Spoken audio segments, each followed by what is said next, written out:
এই যে দীঘায় মন্দির হয়েছে, কি মন্দির? জগন্নাথ মন্দির। জগতের নাথ যিনি, তিনি হন জগন্নাথ। আর জগন্নাথ তিনি পরিপূর্ণ শ্রীকৃষ্ণের রূপ মাধুর্য। যাকে আপনি জগন্নাথ বলেন তিনি কিন্তু জগতের নাথ। আর জগতের একমাত্র পতি পরম ব্রহ্ম যিনি শ্রীকৃষ্ণ, তিনি সাক্ষাৎ জগন্নাথ রূপে বিরাজ করছেন আমাদের পুরীর মন্দিরে। আবার পরবর্তীকালে আরেকটি অংশ, এখন সারা বাঙালি সেই নিয়ে তোলপাড় শুরু করেছেন, দীঘায় জগন্নাথ মন্দির। তা যাই হোক, এটা নিয়ে আমি কিছুই বলতে চাই না, শুধু একটা কথাই বলি যে ধর্মের কেন্দ্র যদি আমাদের বাংলায় বাড়তে থাকে বাড়ুক, সেটা নিয়ে মন্তব্যের কোনো প্রয়োজনই নেই। কারণ যত বেশি ধর্মীয় স্থান ধীরে ধীরে বাড়বে, যত বেশি ধর্মীয় চিন্তা মানুষের হৃদয়ে জাগবে, ততই তো বাঙালি উদ্ধার পাবে। সুতরাং খারাপ কিছু নয়। পুরীর মন্দির শুধু দীঘাই কেন, পুরীর মন্দিরের মতন মন্দির যদি সারা বাংলার ঘরে ঘরে হয়, তাতে তো আপত্তি থাকার কথা নয়। এখানে কোনো রাজনৈতিক কথা নিয়ে আমি বলতে চাই না। পুরীর মন্দির, বৃন্দাবনের মন্দির, এগুলো যদি বাড়িতে বাড়িতে, পাড়ায় পাড়ায়, গ্রামে গ্রামে হয়, তাতে তো বাঙালির আরো সুখ। যত বেশি মন্দির বাড়বে, তত বেশি মানুষের ধর্মীয় চিন্তার বিকাশ ঘটবে। তাহলে খারাপ কিছু নয়, হোক, হচ্ছে হোক। তাহলে এই আস্তে এই যে জগন্নাথের মন্দির, এই জগন্নাথের শুধু তফাৎটা কোথায় একটু বলে দিই। পুরীর মন্দিরের জগন্নাথের সঙ্গে দীঘার জগন্নাথের শুধু একটা পার্থক্য আপনি পাবেন, সেটা হচ্ছে ওইখানে যে জগন্নাথের মন্দির রয়েছে, ওখানে যে কাষ্ঠ বিগ্রহটা রয়েছে, সেই কাষ্ঠ বিগ্রহে ভগবান কৃষ্ণের নাভিটা এখনো কিন্তু বর্তমান রয়েছে। সেটা কিন্তু এই মন্দিরের জগন্নাথ দেবের মধ্যে নেই। কারণ যখন কৃষ্ণ তার দেহলীলাটা সমাপ্ত করেছিলেন, কৃষ্ণের দেহটাকে যখন দাহ করা হয়েছিল, কৃষ্ণের সর্বাঙ্গ পুড়ে গেলেও নাভিটা কিন্তু দহিভূত হয়নি। তখন সেই নাভিটিকে ভাসিয়ে দেওয়া হয়েছিল, আর সেই নাভি ভাসতে ভাসতে চলে গিয়েছিল পুরীর মন্দিরে। আর পুরীর রাজা সেই মুহূর্তে যিনি ছিলেন, তিনি হলেন রাজা ইন্দ্রদ্যুম্ন। তিনি কিন্তু একজন প্রজাবৎস রাজা, তিনি ধার্মিক। সেই রাজা সেই নাভিটিকে তুলে নিয়ে জগন্নাথের কাঠের মূর্তির মধ্যে প্রবেশ করিয়ে দিয়েছিলেন, এবং আজও সেই কাঠের মূর্তিতে সেই নাভি কিন্তু রয়েছে। এবং 12 বছর ছাড়া ছাড়া পুরাতন মূর্তি থেকে নাভিটাকে সুন্দর করে বার করে নিয়ে নূতন করে কাঠের মূর্তি তৈরি করে স্থানান্তর করা হয়, আর পুরাতন মূর্তি বাদ দেওয়া হয়, যেটাকে বলা হচ্ছে নবকলেবর, যেটা প্রতি 12 বছর অন্তর হয়। এটা কিন্তু এখানে নেই। কিন্তু সে যাই হোক না কেন, কিন্তু একটা বিগ্রহ যখন আমাদের ধর্মীয় প্রতীক হিসেবে দাঁড়িয়েছে, আমাদের সকলেরই উচিত সেই বিগ্রহ আর সেই মন্দির আর সেই ধর্মীয় স্থানকে প্রণাম করার। তাই জন্য আজকে দেখুন, মনে করুন আপনি দীঘায় গেলেন, দীঘার ওই জগন্নাথ মন্দিরের কাছে দাঁড়ালেন। অনেক সময় হয় না, দীঘাতে দেখবেন ছোট্ট ছোট্ট বোটে করে অনেকে একটু ঢেউ খেলতে একটু দূরে যায়। আচ্ছা, মনে করুন আপনাদের মধ্যে 10 জন ঢেউ খেলার জন্য একটু দূরে গেছেন। এবার দীঘাতে হাজার হাজার মানুষ দাঁড়িয়ে রয়েছে, ঢেউ খাচ্ছে, দাঁড়িয়ে রয়েছে, দেখছে। কিন্তু হঠাৎ দেখা গেল ওই নৌকা বা ওই বোটটা ডুবে যাচ্ছে, মানে তারা আর বেঁচে ফেরত আসবে এটার সম্ভাবনাই রইল না। আচ্ছা, এই মুহূর্তে আপনারা কি করবেন? দাঁড়া, আপনি মনে করুন বর্তমান সেখানে ঢেউ খাচ্ছেন, দাঁড়িয়ে রয়েছেন, কিন্তু দেখছেন যে নৌকাটা ডুবে যাচ্ছে, তা আপনারা কি করবেন? মানে আপনারা কি সাঁতার দিয়ে সেই বোটের কাছে যাবেন, নৌকার কাছে যাবেন? কোনো নদীতে যদি নৌকা ডুবে যায়, 100 লোক উঠে আছে, নৌকাটা ডুবে যাচ্ছে, জল ডুবে যাচ্ছে, তারা চিৎকার করে গলা ফাটিয়ে পাগলের মতো কাঁদছে, তা আপনি কি ছুটে গিয়ে তাদেরকে বাঁচাতে যাবেন? আপনি যদি জলে সাঁতার দিয়ে তাদের কাছে যান, আপনিও কিন্তু মরবেন, সম্ভব নয়। তাহলে আপনার তাহলে ওই মুহূর্তে কি কাজ? খুব ধ্যানের বিষয়। ওই মুহূর্তে কি কাজ? একটা কাজ, বাকি দ্বিতীয় কোনো কাজ নেই। ওই মুহূর্তে আমাদের একটাই কাজ, উপরের দিকে তাকিয়ে ভগবানকে জানানো, ঠাকুর তুমি কি করছো? ওদেরকে তুমি বাঁচাও, ওদেরকে তুমি উদ্ধার করো। আজকে যদি নৌকা ডুবে যায় কেউ বাঁচবে না, তুমি বাঁচাও। তাহলে একসঙ্গে দেখুন কায়দাটা, দেখুন মহাপ্রভু চক্রান্তটা দেখুন। নৌকায় যারা উঠেছে তারাও ডোবার ভয়ে পাগলের মতো হরি হরি করে কাঁদছে, আর পাড়ে যারা দাঁড়িয়ে রয়েছে গঙ্গার এপারে আর গঙ্গার ওপারে, তারাও কিন্তু হরি হরি করে কাঁদছেন, কেননা তাদেরকে যাতে ভগবান বাঁচায়। তাহলে এখান থেকে বোঝা গেল কি, এক যোগে নৌকার ওপরে তোলা মানুষ আর গঙ্গার দুই পাড়ে দাঁড়িয়ে থাকা মানুষ, সকলকে দিয়ে মহাপ্রভুর শুধু হরিটা বলানোর জন্যই আজকে এই লীলা। তাহলে বলুন, ঘাটে যারা গেল, যখন খবর পেয়েছে যে মহাপ্রভুর নৌকা নাকি ডুবে যাচ্ছে, নদীর একজন মানুষ কিন্তু কেউ ঘরে নেই, সবাই নদীর ধারে গিয়ে হাহুতাশ করে কান্নাকাটি করছে। মানে এ থেকে বোঝা গেল মহাপ্রভুর এই লীলার মাধ্যম দিয়ে সকলকে কিন্তু হরি বলিয়ে দেওয়া হয়ে গেল। তাই বলছে, ঘন ঘন হরি বল কেহ করে উতরল, ঘন ঘন হরি হরি হরি বল, ঘন ঘন হরি বল কেহ করে উতরল। দুকুলে নদীয়ার লোক দেখে, দুকুলে নদীয়ার লোক দেখে, কুলে নদীয়ার লোকে দেখে। ভুবন মোহন হইয়া দেখিয়া বিবশ হইয়া, ভুবন মোহন হইয়া দেখিয়া বিরস হইয়া, ভুবন মোহন নাইয়া দেখিয়া বিবশ হইয়া, ভুবন মোহন হইয়া দেখিয়া বিবশ হইয়া, ভুবন মোহন হইয়া দেখিয়া বিবশ হইয়া। যুবতী ভুলিল লাখিলা লাখিলা, আজ যুবতী ভুলিল লাখিলা, যুবতী ভুলিল লাখিলা। জগজন চিত চোর গৌর সুন্দর মোর, জগজন চিত চোর গৌর সুন্দর মোর। যা করে তাহাই পরতে খোহে, যা করে তাহার করতে খোহে। এবার কহে দিন রামানন্দে এহেন আনন্দ স্কন্ধে, হরি হরি বল আনন্দে এহেন আনন্দ স্কন্ধে, কহে দিল রামানন্দে এহেন গৌরের সঙ্গে। বঞ্চিত হইন মইয়া, হইন মুইয়া, আর বঞ্চিত হইন মইয়া, বঞ্চিত হইন মুইয়া।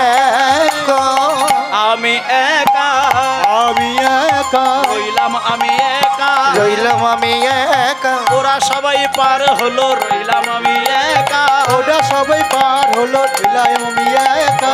ওরা সবাই পার হলো হরি নামের নৌকা চড়ে, ওরা সবাই পার হলো হরি নামে নৌকা চড়ে, ওরা সবাই পার হলো হরি নামে নৌকা চড়ে, ওরা সবাই পার হলো হরি নামে নৌকা চড়ে, ওরা সবাই পার হলো। বঞ্চিত হইল মুইয়া, বঞ্চিত হইল মুইয়া।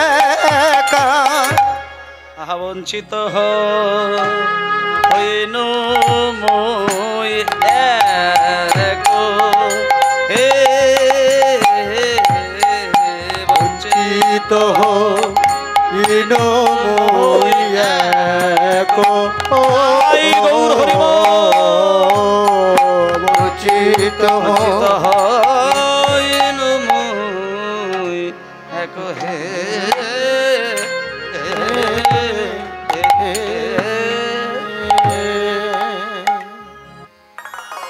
তাই গৌর হরি বল, গৌর হরি বল, হরি বল।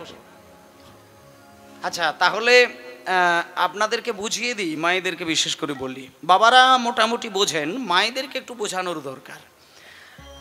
এই যে এতক্ষণ ধরে চললো, এটাকে বলছে কি জানেন তো, গৌরচন্দ্রিকা। আর ভক্তপালা যদি হয়, সেখানে গৌরচন্দ্রিকাকে একটু ছোট্ট করে দিলেও কিছু এসে যায় না। কিন্তু কৃষ্ণলীলা যদি হয়, তার গৌরচন্দ্রিকা কিন্তু আমার হাতে নেই, কারণ ওই গৌরচন্দ্রিকাটা কৃষ্ণলীলার ঠিক একই রকম ভাবে গৌরচন্দ্রিকা পদকর্তা যেটা লিখে গেছেন সেটা বলতেই হবে, নচেত কিন্তু এখানে গৌরচন্দ্রিকা সাজানো যাবে না। জয় নিতাই, জয় নিতাই,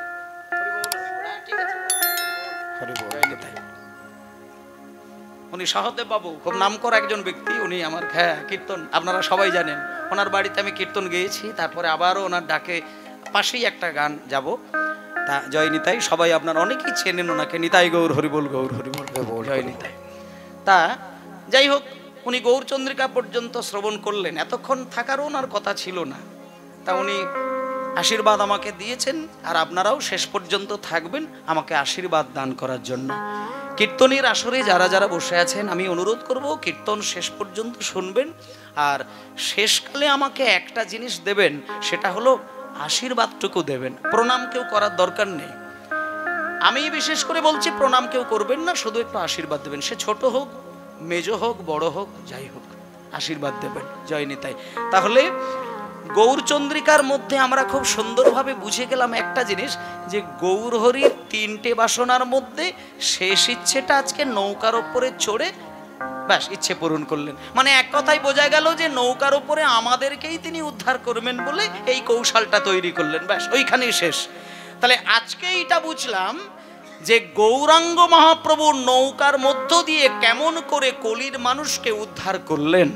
এইবার চলুন আমরা সবাই মিলে যাই একটুখানি মধুময় শ্রীধাম বৃন্দাবনে।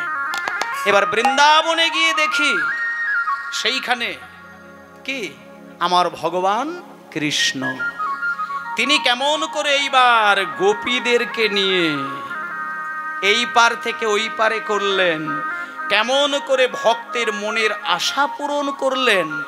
ভক্ত যদি ভগবানকে কিছু কাঁদতে কাঁদতে চায় আর সেই কান্নাটা যদি ভগবানের কাছ পর্যন্ত চলে যায়, ভগবান কিন্তু যে কোনো না যে কোনো দিন সেই ভক্তের ইচ্ছা পূরণ করেই করে, এটা বিফলে যাবে না। কোনোদিন যদি আপনারা কাঁদতে কাঁদতে ভগবানকে ডেকে যান, সারা জীবনের কান্নার কোনো একটা কান্নাই যদি ভগবান কেঁদে ফেলে, তাহলে আপনাকে চিন্তা করতে হবে না, আপনার যে কোনো দিন এই জীবনের মধ্যেই আপনার ওই আকাঙ্ক্ষা কিন্তু ভগবান পূরণ করবেন। শুধু একটা কথা জানতে হবে যে ভগবানের কৃপা যদি পেতে হয়, তাহলে সেই অগাধ বিশ্বাস আর অগাধ ভক্তি সেটা শুধু থাকলেই যথেষ্ট। মানে অগাধ বিশ্বাস থাকতে হবে, কোনো যুক্তিতর্ক নয়। বলছি ভগবানকে পেতে গেলে অনেকগুলো জিনিসের মধ্যে 6টা জিনিসের দরকার। হ্যাঁ, 6টা জিনিসের দরকার। উৎসাহা, আস্তে, উৎসাহা, নিশ্চয়াৎ, ধৈর্যাৎ, তত্তৎ কর্ম প্রবর্তনাৎ, সংঘ ত্যাগাৎ, শতবৃত্তে। কটা জিনিস হলো? একটুখানি গাঁট গুনুন, শুনুন আর গুনুন দুটোই। এই দেখুন, উৎসাহা, নিশ্চয়াৎ, ধৈর্যাৎ, তত্তৎ কর্ম প্রবর্তনাৎ, সংঘ ত্যাগাৎ, শতবৃত্তে। এই 6টি গুণ যদি আপনার হৃদয়ের মধ্যে প্রকটভাবে দেখা যায়, একদিন কিন্তু ভগবানকে আপনি কোলের মতন করে পেয়ে যাবেন। তাহলে উৎসাহা মানে তোমার মধ্যে পরিপূর্ণ উৎসাহ থাকতে হবে, যেটা আপনাদের মধ্যে দেখতে পেলাম। এত বৃষ্টি হলো, একজনকে দেখলাম না যে বৃষ্টি যেহেতু এসে গেছে ব্যাস পালাই, আর আমার থাকার দরকার নেই, এটা কিন্তু এখানে হলো না, কিন্তু অনেক জায়গায় হয়। তাহলে এর কারণটা হচ্ছে আমার থেকে আপনাদের মনে উৎসাহটা অনেক বেশি। যার যে কাজে উৎসাহ 100 ভাগ থাকে সে কাজে জয়লাভ করে, এটা সব সময় জানবেন।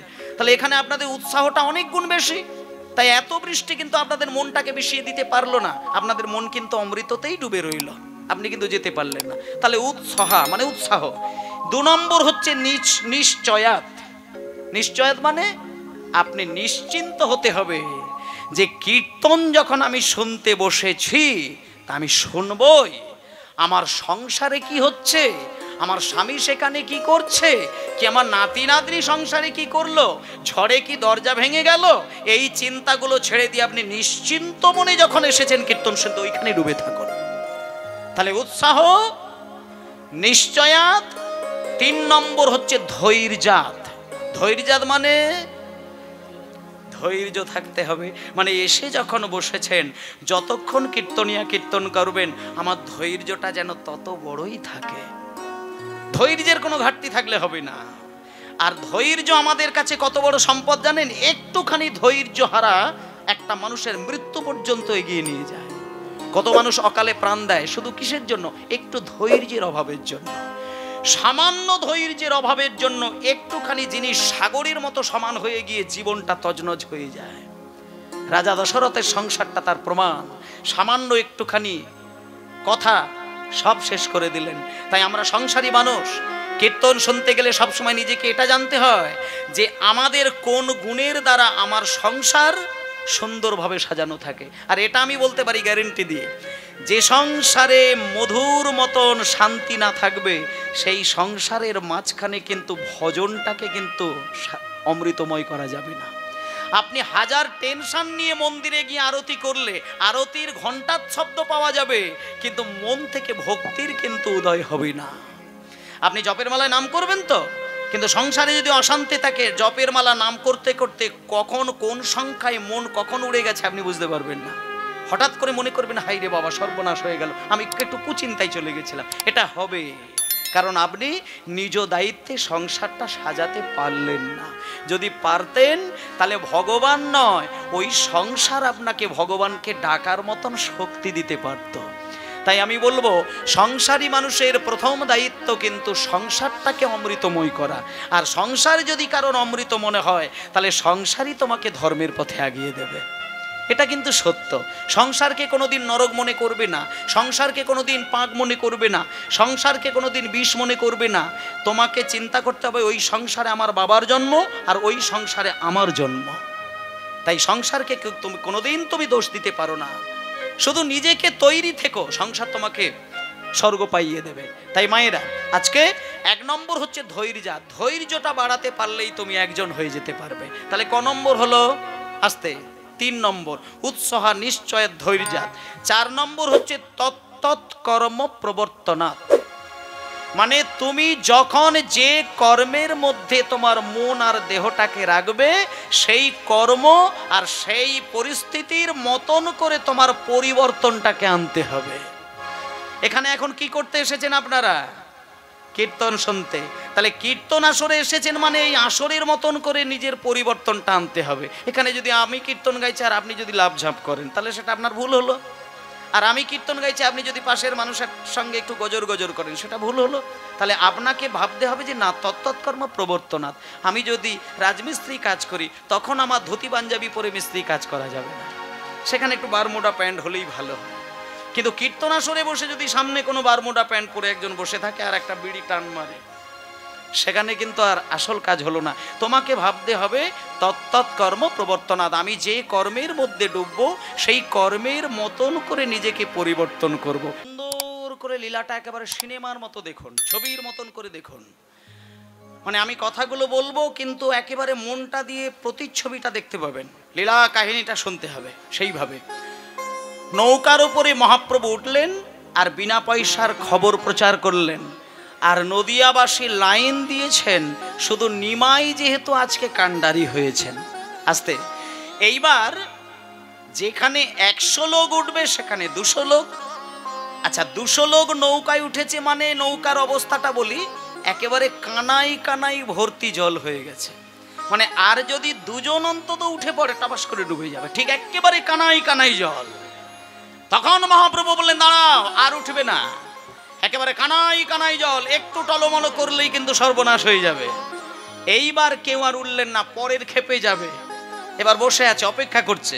আর মহাপ্রভু একেবারে সকলকে তুলিয়ে নিয়ে কোন রকমে নৌকাটা আলতু করে ছেড়ে দিল, দিয়ে নৌকাটা গড়িয়ে গড়িয়ে গড়িয়ে গড়িয়ে ক্রমশ মাঝখানের দিকে এগিয়ে যাচ্ছে। এইবার দেখুন পদাবলিতে কি বলছেন। নৌকাটা ছেড়ে দিল আর সবাই একেবারে টাইট করে বসে রয়েছে। হ্যাঁ 100 জনের জায়গায় 200 জন, আবার এদিকে ধারেতে ঝুলে ঝুলে রয়েছে, কোন রকমে নৌকাটা যাচ্ছে। এবার তারপরে কি ঘটনাটা ঘটছেন দেখুন। মনে করুন নৌকা যাচ্ছে, একেবারে কানাই কানাই জল। এই অবস্থায় মহাপ্রভুর একটা রূপ দেখুন। মহাপ্রভু নৌকা ছেড়ে দিয়েছে আর হালটাকে মহাপ্রভু ধরেছেন। এই অবস্থায় প্রভু আমারে প্রিয় গদা ধর শোনে পুরাবরা হোসরাঙে আগামরি রে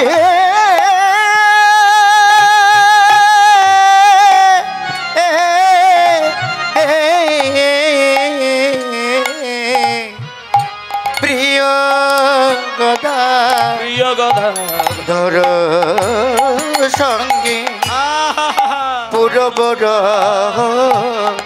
হোসরাঙে। আচ্ছা আচ্ছা, এইবার বলি মায়েরা, এইবার শোনেন। আমি কীর্তন গাইছি আর এইখানে আমার সকল ভক্তবৃন্দ বসে আছেন। তাহলে এইখান থেকে আমি লীলাটাকে বোঝাই একটুখানি।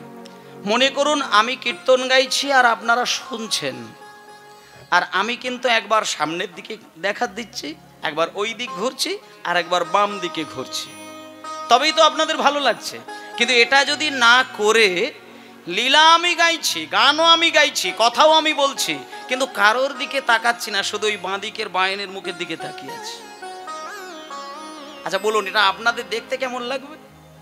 মানে কথা বলছি আপনাদের দিকে আর তাকিয়ে আছি এই ব্যাটার দিকে, তাহলে এটা দেখতে কেমন লাগবে? এটা একটা বিকৃত ভাব দেখা যাচ্ছে না? কিন্তু আজকে সেটাই কিন্তু মহাপ্রভুর দিকে দেখা গেল। মহাপ্রভু নৌকায় তুললেন, শত শত মানুষকে বসালেন, নৌকাটা ছেড়ে দিলেন, হালটাকে ধরলেন, কিন্তু মহাপ্রভু এতগুলো মানুষ বসে রয়েছে, কারোর দিকে কি একটা বারও তাকাতে পারলেন না? কিন্তু একটা বারও তিনি তাকালেন না, তিনি শুধু তাকিয়ে রয়েছেন একজনের মুখের দিকে। যার মুখের দিকে তাকিয়ে রয়েছেন তিনি কে? তিনি কত বড় ভাগ্যবান! মানে মহাপ্রভুর নয়নটাকে আপনার নয়নে ফেলবে, এটা কোটি জন্মের তপস্যা থাকলে তবে হয়। রাধারানী সাক্ষাৎ সাক্ষাৎ রাধারানী আমার চৈতন্যদেব।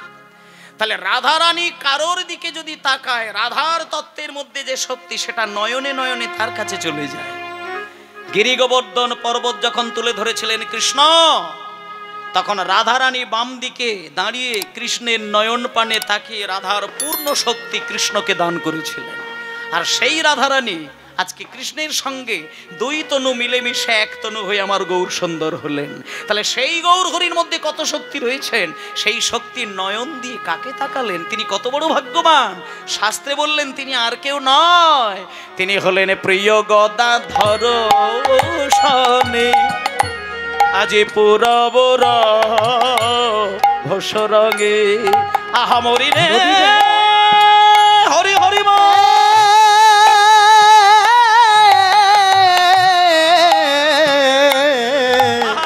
প্রিয় গদাধর সঙ্গে গরসনে পুরবর সঙ্গে। এবার নৌকায় বসিয়া করে কেলি গো কেলি গো। দাঁড়াও দাঁড়াও দাঁড়াও দাঁড়াও দাঁড়াও, দাঁড়িয়ে যাও, মানে চুপ করে যাও। মানে বলছে যে মহাপ্রভু কারোর দিকে তাকাচ্ছেন না, শুধু গদাধরের মুখের দিকে তাকিয়ে রয়েছে। মনে মনে প্রত্যেকেরই একটা রাগ হচ্ছে, কিন্তু কেউ কিছু বলতে পারছেন না। বলে বলার কি দরকার? কে কার মুখের দিকে তাকিয়ে থাকবে ও নিয়ে কি আর আমার বলা চলবে? কার মুখের দিকে কে তাকবে ওটা তো তার পার্সোনাল ম্যাটার, ওটা নিয়ে তো আর আমি নাক গলাতে গিয়ে দরকার নেই। ওই জন্য কেউ কিছু বলেনি, কিন্তু ভেতরে ভেতরে একটা গজগজ গজগজ করছে। বলে বাবা সারাক্ষণ ধরে শুধু একজনের মুখের দিকে তাকিয়ে রয়েছে, কে রে বাবা? বলে শোনো, তুমি যে গদাধরের মুখের দিকে তাকিয়ে রয়েছে বলে তুমি আজকে ভাবছো যে ওর মুখের দিকে কেন তাকাচ্ছে, তাকানোর একটা বিশেষ কারণ আছে। কারণ আজকে যে গদাধর, এ যে কেউ নয়, এ তো রাধা বটে গো, এ রাধা বটে গো, বলি এ তো রাধা বটে গো, এ তো রাধা বটে গো। আজ তাই তো প্রভু আছে, এ তো রাধা রানী বটে গো, তাই তো রুধু চেয়েছি, এই তো রাধা রানী গো। তাই তো দাঁড়াও দাঁড়াও, সব জিনিসগুলো আপনাদেরকে আমি পরিষ্কার করে দেবো। শোনেন, একটু আগে বললাম যে মহাপ্রভুর মধ্যেই রাধারানী, বললাম না? আবার মহাপ্রভুর মধ্যেই বললাম কৃষ্ণ, আবার গদাধরকে বলছে ও রাধারানী। তাহলে এখানটা একটু অমিল হয়ে গেল না? বলে কোনোটাই অমিল নয়। শোনেন, শাস্ত্র পরিষ্কার করে যদি না বোঝা যায় তাহলে কিন্তু একটু যুক্তি তর্কটা বেড়ে যায়। শুনে নিন, রাধারানী আর কৃষ্ণের মিলিত গৌর, কিন্তু গদাধরও কিন্তু রাধারানীর আরেক অংশ। আর আজকে যে মহাপ্রভু গদাধরের দিকে তাকিয়েছেন, তার মানে আজকে মহাপ্রভুর মধ্যে রাধার ভাবটা আসেনি, আজকে মহাপ্রভুর মধ্যে কৃষ্ণের ভাবের প্রকাশ হয়েছে। মানে কৃষ্ণ বৃন্দাবনে যে লীলাটা করেছিল, আজকে সেই লীলা আমার গৌরহরির হৃদয়ের মধ্যে জেগেছে। আর সেই গৌরাঙ্গের মধ্যে কৃষ্ণের ভাব এসেছে বলে আজকে গদাধরকে রাধারানীর রূপ দেখতে পাচ্ছে বলে কৃষ্ণই যেন তাকিয়ে রয়েছেন রাধারানীর বদন পানে। তাই জন্য বলছে এ তো রাধারানী, তাই আজকে মহাপ্রভু তাকিয়ে রয়েছেন। এইবার শুনুন, রাধারানীর মুখের দিকে তাকিয়ে রয়েছেন, গদাধরের মুখের দিকে তাকিয়ে রয়েছেন, ঠিক আছে, ওটা বুঝে গেলাম। কিন্তু একটা জিনিস আপনাদের ভালো লাগবে কি? কার ভালো লাগবে বলবেন? মানে এটা আপনাদের কেন, আমার তো ভালোই লাগেনি, আমার সম্প্রদায়েরও ভালো লাগবে না, আপনাদেরও ভালো লাগবে না, আমি গ্যারেন্টি দিয়ে দিলাম। আজকে মহাপ্রভু নৌকাটা ছেড়ে দিয়েছে, ধার থেকে গড়িয়ে গড়িয়ে ভাসতে ভাসতে মাঝখানে গেছে। আর যেই মাঝখানে গেল, কি কাণ্ড ঘটলো জানেন? যখনই নৌকাটা মাঝখানে গেছে, একেতে কানাই কানাই ভর্তি জল, তার মধ্যে ডুবু ডুবু করে না হরি হরি বল।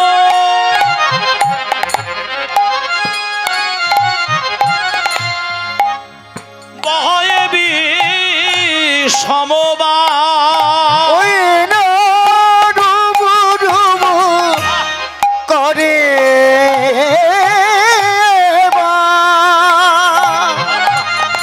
বহয়ে সমবায় এবারে ডুবু ডুবু করে না বহে সমবায় ডুবু ডুবু করে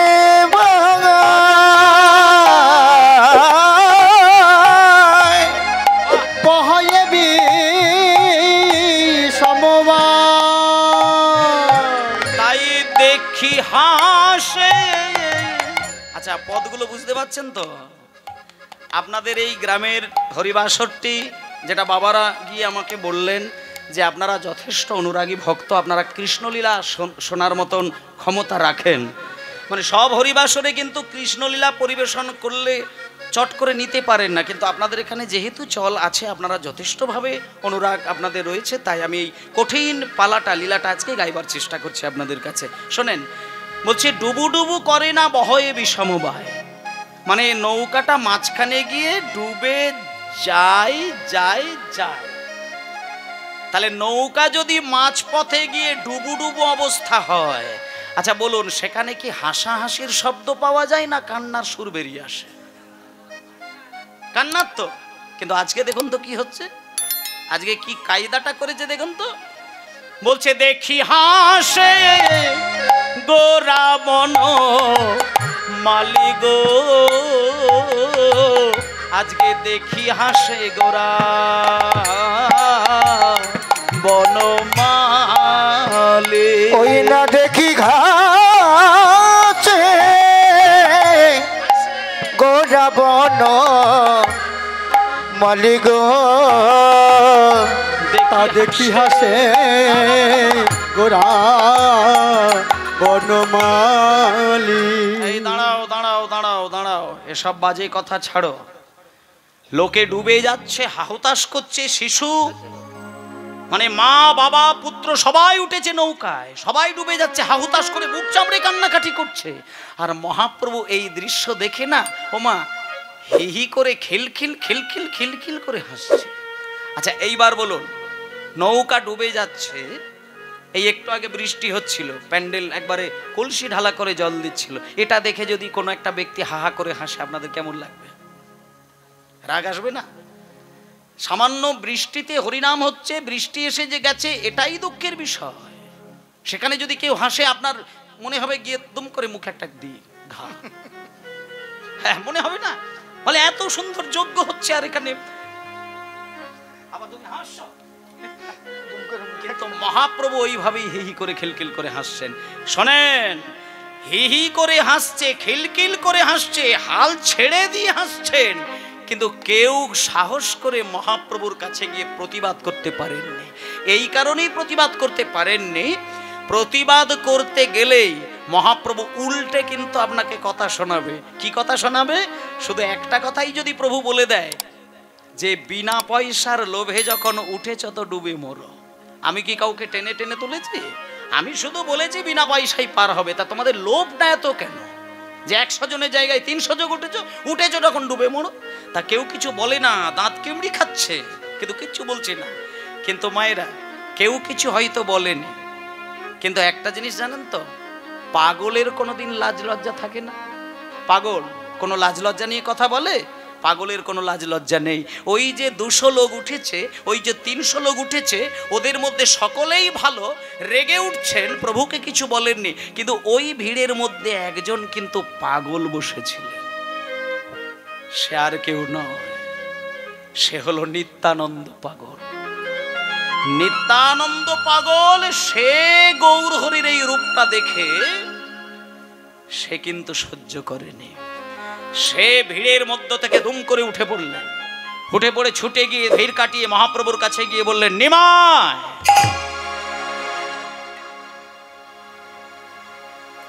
কি করছিস তুই? এই নবদ্বীপের লোকজন আজকে তোর নৌকায় যারা উঠেছে, তুই কি জানিস এরা তোকে কত ভালোবাসে? জানিস তুই এরা দুপুর বেলায় যদি ভাত খেতে বসে, ভজপতি উদ্ধারণ শ্রী গৌরহরি নবদ্বীপবাসী দীন দয়াময় হিতকারী এই কথাটা বলে তবে অন্ন স্পর্শ করে। তাহলে যারা তোর নাম না নিয়ে খাবার মুখে তোলে না, আর তাদেরকে আজকে নৌকায় তুলেছিস, নৌকা ডুবে যাচ্ছে, তারা কান্নাকাটি করছে, আর তুই হি হি করে হাসছিস। কেন হাসছিস? গৌর সুন্দর বলেছেন, দাদা গো, আমি যে কেন হাসছি আর কেউ না বুঝুক, তোমার তো বোঝা উচিত ছিল। আর কেউ না বুঝুক, তোমার বোঝাই উচিত ছিল। এখন নিতাই চাঁদ বলছে, না ওসব আমি তোর মতো অত বড় পণ্ডিত নয় যে কথাকে পেঁচিয়ে বুঝবো, ঘুরিয়ে বুঝবো। বল তুই কেন হাসছিস? তখন গৌর হরি বলে, দাদা গো, আমি কেন হাসছি জানো? আজকে আমার নৌকায় উঠে যারা হরি হরি করে কান্নাকাটি করেছে, আমি একদিন এদের ঘরে ঘরে গিয়ে হাতে পায়ে ধরে কেঁদে কেঁদে বলেছিলাম, ওগো কলির জীব, এই মানব জীবন বড় দুর্লভ জীবন। 20 লক্ষ বার গাছপালা হয়ে আর 9 লক্ষ বার জলের মধ্যে জন্ম নিয়ে, 11 লক্ষ বার পোকা মাকড় হয়ে, 10 লক্ষ বার ডিমের ভেতরে জন্ম নিতে হয়, তারপরে 30 লক্ষ বার পশু হবার পরে মানব জন্ম পাওয়া যায়। তাও মানব জন্ম পেলেও সেটা যে নিশ্চিত সেটা তো বলা যাবে না। কেউ 80 বছর পর্যন্ত বাঁচে, কেউ 50 বছরেই মরে যায়, কেউ বা 20 বছরেও মরে যায়। আবার এমনও কাউকে দেখা যায় মায়ের গর্ভ থেকেই বিদায় নেয়। তাহলে মানব জীবন বড় দুর্লভ জীবন। ওগো দাদা গো, আমি এখানে যাদেরকে দেখতে পাচ্ছি এদের প্রত্যেকের বাড়িতে বাড়িতে গিয়ে হাতে পায়ে ধরে বারবার বলেছিলাম, শুধু একবার তোমরা হরি বলো। দাদা গো, সেদিন আমি কেঁদে কেঁদে হরি বলাতে চেয়েছি, সেদিনে তারাই আমার কথা শুনে কেউ হরি বলেনি। আরে দেখো দাদা, আজকে যখন আমি বিনা পয়সার কথা ঘোষণা করলাম, অমনি বিনা পয়সার কথা শুনে আমার নৌকায় উঠেছে। ওগো দাদা, সেদিনে যারা হরি বলেনি, দেখো আজকে তারা যেই নৌকা ডুবে যাচ্ছে, অমনি তারা প্রাণের ভয়ে হরি হরি করেছে। তাই দেখে আমার হাসি পেয়েছে, হরি হরি হাসি পেয়েছে, দেখে হাসি পেয়েছে, দেখে হাসি পেয়েছে, প্রাণের ভয়ে হরি বলেছে, দেখে হাসি পেয়েছে। ওরার বয়ে ঘুরি বলছি, দেখে হাসি পেয়েছে, প্রাণের ভয়ে হরি বলছে, দেখে হাসি পেয়েছি। ওরা প্রাণের ভয়ে হরি বলছে, পায়ে ধরেছি কেউ বলে না, প্রাণের ভয়ে ঘুরি বলছি, পায়ে ধরেছি কেউ বলে না, প্রাণের ভয়ে ঘুরি বলছি, পায়ে ধরেছি কেউ বলে না, প্রাণের ভয়ে ঘুরি বলছি, পায়ে ধরেছি কেউ বলে না, প্রাণের ভয়ে ঘুরি বলছি, দেখে হাসি পেয়েছে, তা দেখি হাসে গোড়া বন মালি গো, তা দেখি হাসে গোড়া বন মালি।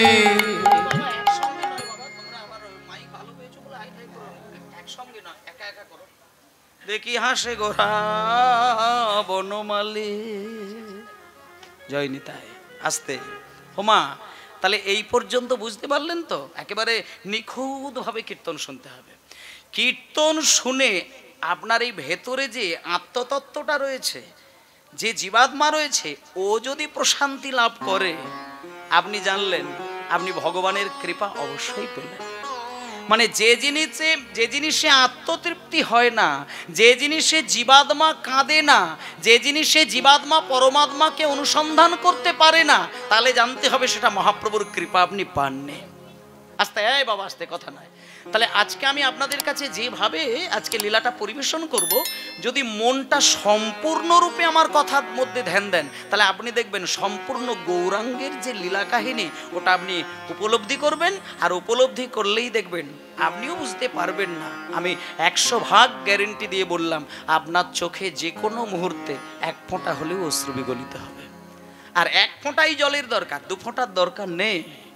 ভগবানের লীলা শুনতে গিয়ে মানুষ 1 ফোঁটা জল যদি ফেলতে পারে, 100 ফোঁটা নয়নের জলে ভগবান তোমাকে কোল বাড়িয়ে দেবে।